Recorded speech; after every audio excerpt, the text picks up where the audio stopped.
Hey guys, I'm Dr. Allen, and today I'm going to describe jaw treatment, or what causes some jaw discomfort or pain. And I'm going to start by talking about the anatomy of the jaw. So what it's made up of is the mandible, which is your big jawbone here. That comes up and articulates with the temporal bone, that's a bone of the skull. And in between there is a little articular disc.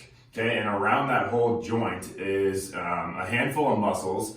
Four primary ones that get really stiff and tight are called temporalis, masseter, and medial and lateral pterygoid. So the first two, temporalis and masseter, those are your big chomper muscles. When you bite down your teeth here, those kind of pop out, and those two muscles get really tight, and trigger points there can cause an alteration in the movement pattern of your jaw when you open and close, as well as it can contribute to tightness in the kind of that upper cervical region, the upper neck region, and can cause some headaches too. So what can happen with that little articular disc when we have tightness on one side versus the other, or if you bite down into something and it causes like a deviation real quick, or predisposing some tightness in those muscles, that articular disc can actually dislocate forwards.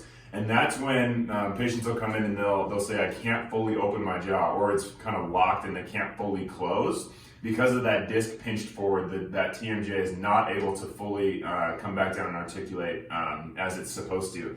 So our main job is to get that disc back where it came from, and then also to prevent it from coming back, we need to work on those four muscles that get kind of tight, as well as there's a group of two other muscles called mylohyoid and the digastric muscles that are typically inactive or weak, and we need to do a good job stabilizing and activating those to neurologically correct the movement pattern of the jaw. So there's several things that we do for treatment. A lot of it, or one part of it, can involve dry needling, and then of course manipulation to the upper cervical spine if we need that, or the cervical-thoracic junction, kind of that junction between the neck and the upper back. That's a really important region too, but that's based on palpating and feeling where the patient needs to be adjusted, where they have stiffness.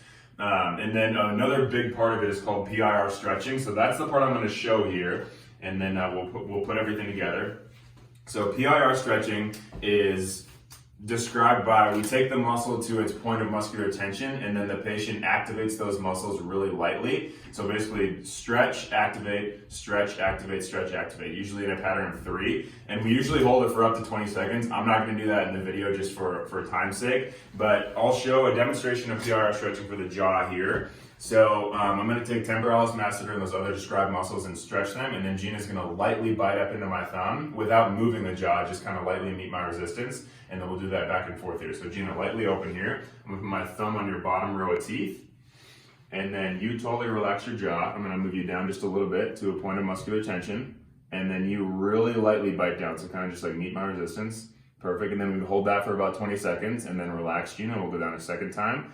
And that second time will be a little bit further, and then lightly bite down.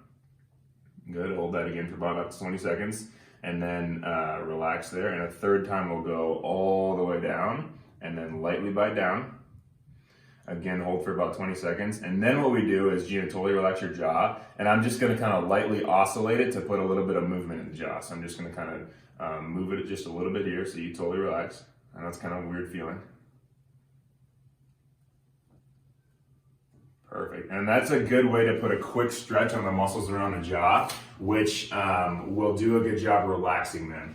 The most important part of this, or one of the most important parts, is in between treatments, there's what's called resting position of the jaw. So if we do a really good job treatment in here, and then immediately Gina walks out and she's clenching and grinding her jaw throughout her day, that's going to take everything that we did and just put that tension right back in the muscles and put that disc back forwards.